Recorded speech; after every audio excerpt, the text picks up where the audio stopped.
Good afternoon, welcome to good health. ఈరోజు మనం diabetes గురించి తెలుసుకుందాము. డయాబెటీస్కి సంబంధించి సిమ్టమ్స్ ఏ విధంగా ఉంటాయి, అలాగే మధుమేహం ఉన్న వాళ్ళు ఎటువంటి ఫుడ్ తీసుకోవాలి, ట్రీట్మెంట్ ఏ విధంగా ఉంటుంది, వీటి గురించి తెలియజేయడానికి మనతో పాటు homeo care international doctor Anusha గారు ఉన్నారు. వారిని అడిగి మరిన్ని విషయాలు తెలుసుకుందాం. Hello doctor. Hello. So diabetes అనేది చాలా ప్రివలెంట్ అయిపోయింది. ప్రతి ఒక్క ఫ్యామిలీలో ఒకరికి డయాబెటీస్ ఉంటుంది. అసలు డయాబెటీస్ అంటే ఏంటి, వాటిలో రకాలు చెప్పండి. ఓకే, డయాబెటీస్ అనేది ఏంటంటే మధుమేహ వ్యాధి. మనం దీన్ని ఒక జీవక్రియకి సంబంధించిన డిసీజ్ కింద చెప్పచ్చు. దీన్ని ఏంటంటే ఫస్ట్ ఆఫ్ ఆల్ మన నార్మల్గా ప్రతి ఒక్కరికి కూడా ప్యాంక్రియాస్ అనే ఒక గ్రంథి ఎవరీ పర్సన్లో కూడా ఉంటుంది. సో ఈ ప్యాంక్రియాస్ అనే గ్రంథి ఏంటంటే ఇన్సులిన్ అనే హార్మోన్ని ఉత్పత్తి చేస్తూ ఉంటుందన్నమాట. ఎప్పుడైతే ఈ ఇన్సులిన్ అనే హార్మోన్ సరైన మోతాదులో ఉత్పత్తి అవ్వకుండా ఉంటుందో, కొన్నిసార్లు ఏంటంటే ఉత్పత్తి అయినప్పటికీ కూడా మన శరీర కణజాలం వాటిని సరిగా వినియోగించుకోలేకపోతుంటుంది.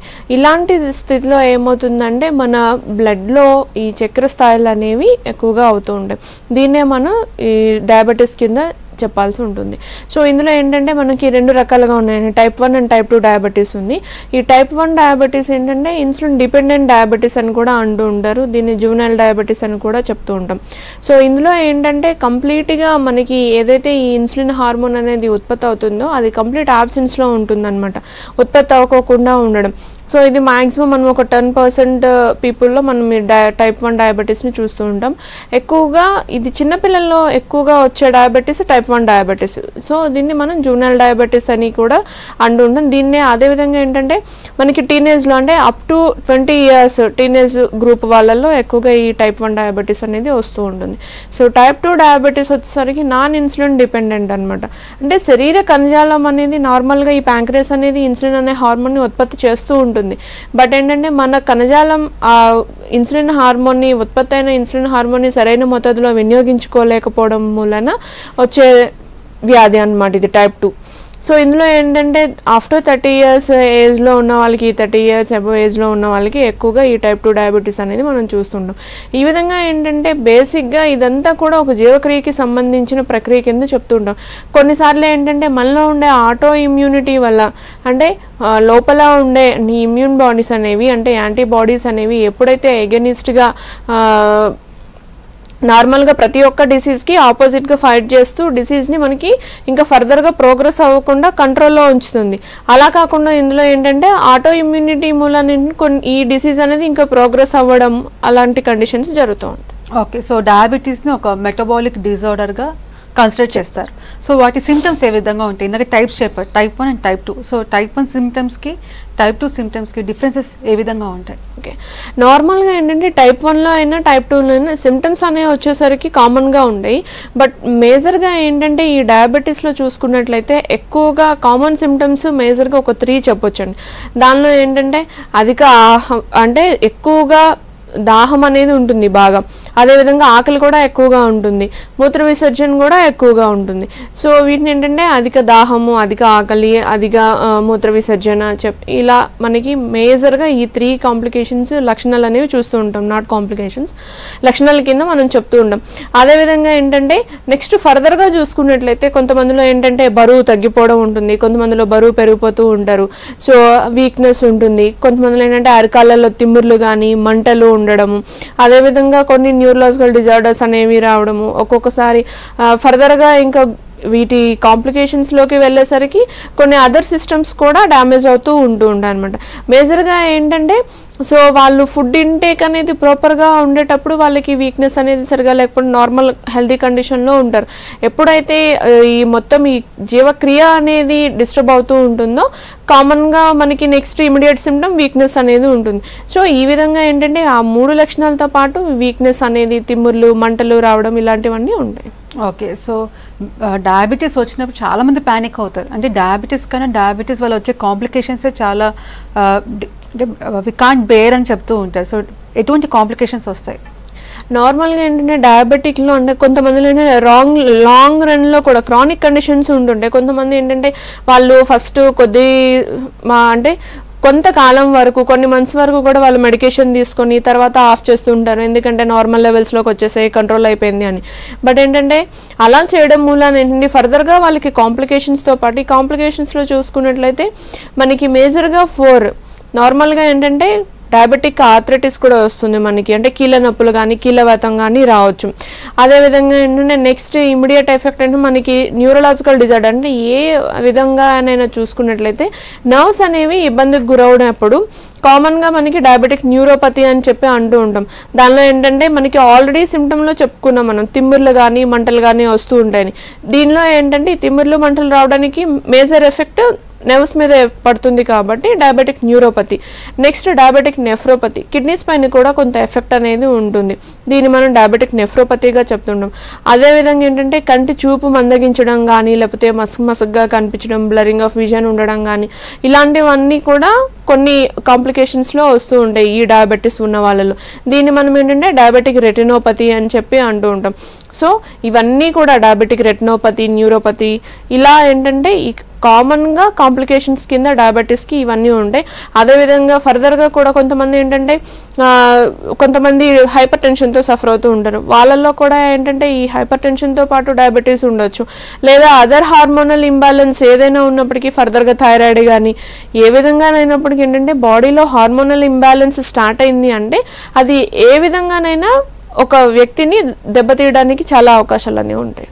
ఓకే, సో ట్రీట్మెంట్ ఏ విధంగా ఉంటుంది? ఇప్పుడు ఇన్సులిన్ డిపెండెంట్ డయాబెటీస్ చెప్పారు అంటే వాళ్ళు ఇన్సులిన్ ఇంజెక్షన్స్ తీసుకుంటూ ఉంటారు. సో హోమియోపతికి షిఫ్ట్ అవ్వగానే వాళ్ళ ట్రీట్మెంట్ ఏ విధంగా ఉంటుంది, అలాగే నాన్ ఇన్సులిన్ డిపెండెంట్ వాళ్ళకి ట్రీట్మెంట్ ఏ విధంగా ఉంటుంది? ఓకే, నార్మల్గా చూసుకున్నట్లయితే కొంతమంది ఇన్సులిన్తో పాటు అంటే కొన్ని యూనిట్స్ 30/70 అని ఇట్లా యూనిట్స్ వాళ్ళు మార్నింగ్ టైం కొంతమంది, లేదంటే ఓన్లీ నైట్ టైం కూడా ఇన్సులిన్ అనేది ఇంజెక్షన్ రూపంలో తీసుకుంటూ ఉంటారు.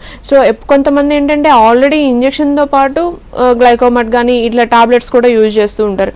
వాళ్ళలో ఏంటంటే ఇమీడియట్గా కూడా వాళ్ళు ఏదైతే ఎలోపతి మెడికేషన్లో ఉన్నారో ఇన్సులిన్ అయినా లేకపోతే ట్యాబ్లెట్ రూపంలో అయినా ఇమీడియట్ స్టాపేజ్ అనేది చేయకూడదు.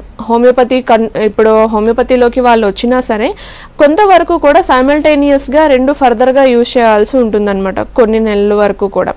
సో దాన్ని బట్టి ఏమవుతుందంటే బాడీ అనేది డిస్టర్బ్ అవ్వకుండా ఆ మెకానిజం అంతా ఇప్పటి వరకు ఆ ట్యాబ్లెట్కి కానీ ఇంజెక్షన్ కానీ అలవాటు పడిపోయి ఉంటుంది.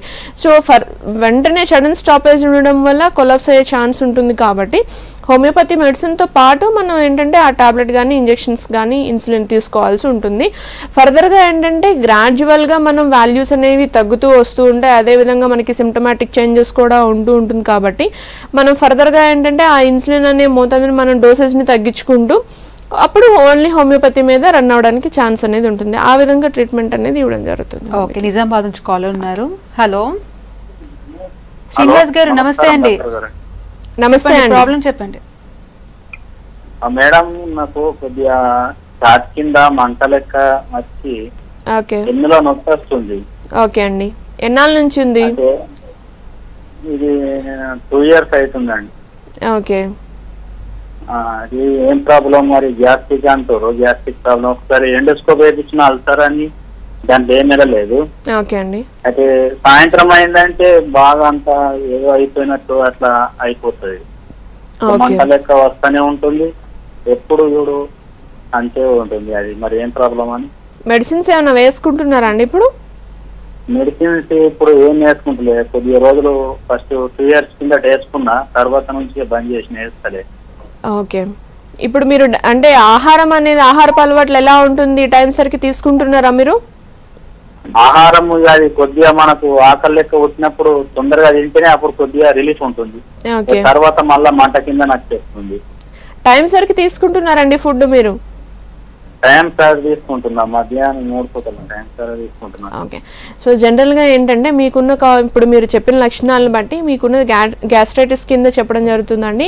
ఎందుకంటే నార్మల్గా మీరు టైం సరికి ఫుడ్ హ్యాబిట్స్ అనేవి ప్రీవియస్గా లేకపోయినప్పటికీ కూడా అవి ఏమవుతుందంటే యాసిడ్ సెక్రేషన్ అనేది స్టమక్లో ఎక్కువగా ఉండడం వలన మీకు ఛాతిలో మంట కానీ లేదంటే స్టమక్లో కూడా మంట అనిపించడము, ఆ బర్నింగ్ సెన్సేషన్ అనేది ఉంటుంది.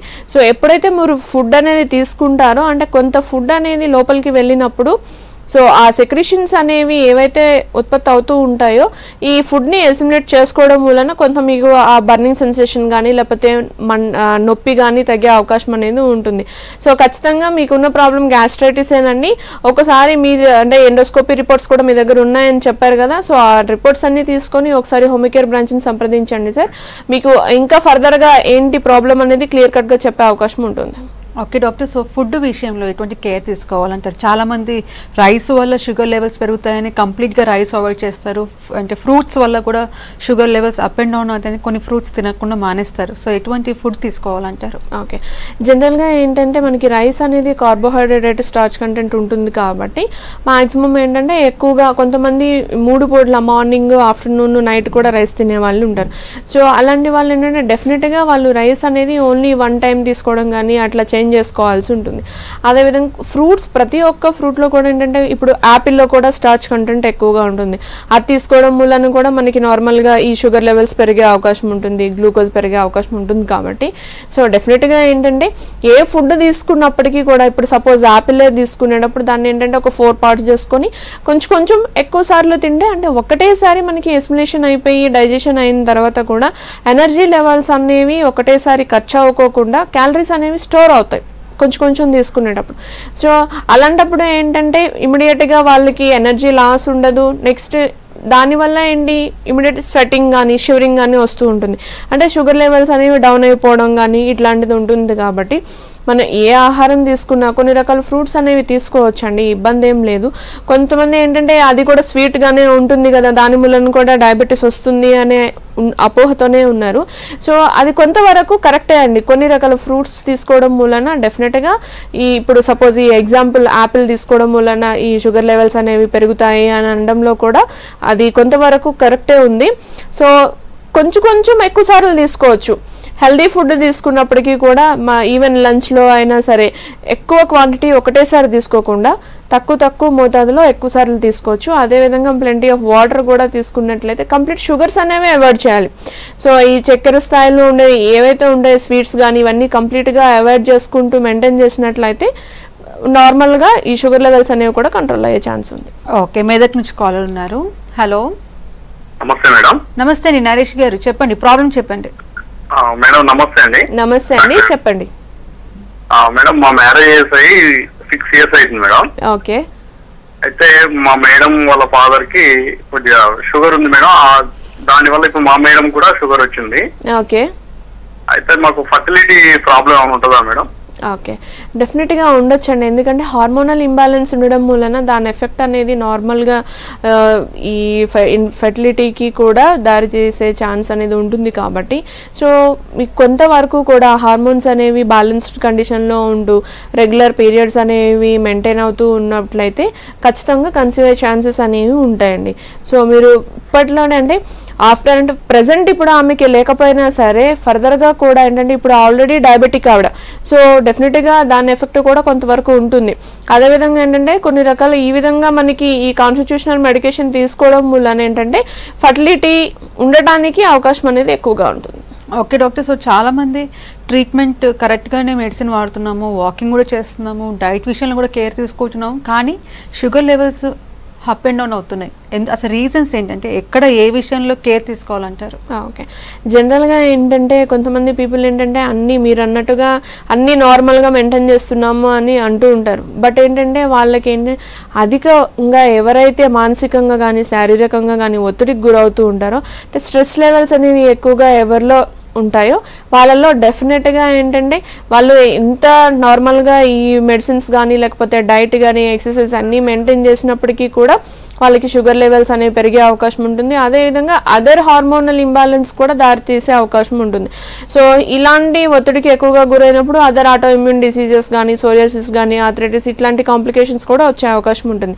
సో మేజర్గా ఏంటంటే అన్నీ పాటించినప్పటికీ ఈ విధంగా ఎవరైతే ఒత్తిడికి గురవుతూ ఉంటారో వాళ్ళల్లో ఏంటంటే డయాబెటీస్ కానీ ఇంకా ఈ షుగర్ లెవెల్స్ కంటిన్యూస్గా అంటే కొన్నిసార్లు ఏంటంటే అప్ అండ్ డౌనే కాకుండా ఒకటేసారి ఫాస్టింగ్లో కూడా ఎక్కువగా ఉండడం ఇలాంటివి చూపిస్తూ ఉంటుంది.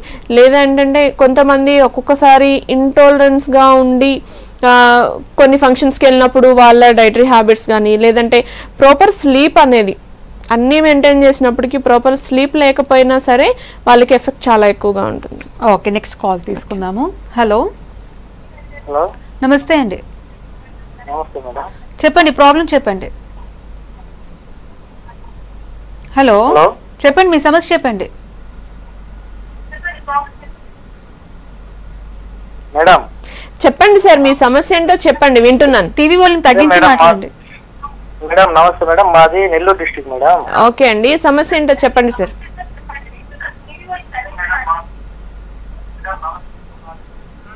అదే ఓకే, సో ప్రెగ్నెన్సీ టైం అప్పుడు కూడా డయాబెటీస్ వచ్చే ఛాన్సెస్ ఉంటాయి. సో దాన్ని గెస్టేషనల్ డయాబెటీస్ అని చెప్తూ ఉంటారు. సో ప్రెగ్నెన్సీ వచ్చినప్పుడు, డయాబెటీస్ వచ్చినప్పుడు ఎటువంటి కేర్ తీసుకోవాలి, అలాగే పుట్టబోయే బిడ్డకు కూడా ఎటువంటి కాంప్లికేషన్స్ వస్తాయంటారు? ఓకే, నార్మల్గా ఏంటంటే ఈ జెస్టేషనల్ డయాబెటీస్లో అంటే కొంతమందికి ఏంటంటే బిఫోర్గా ఉండకుండా ఉంటుంది.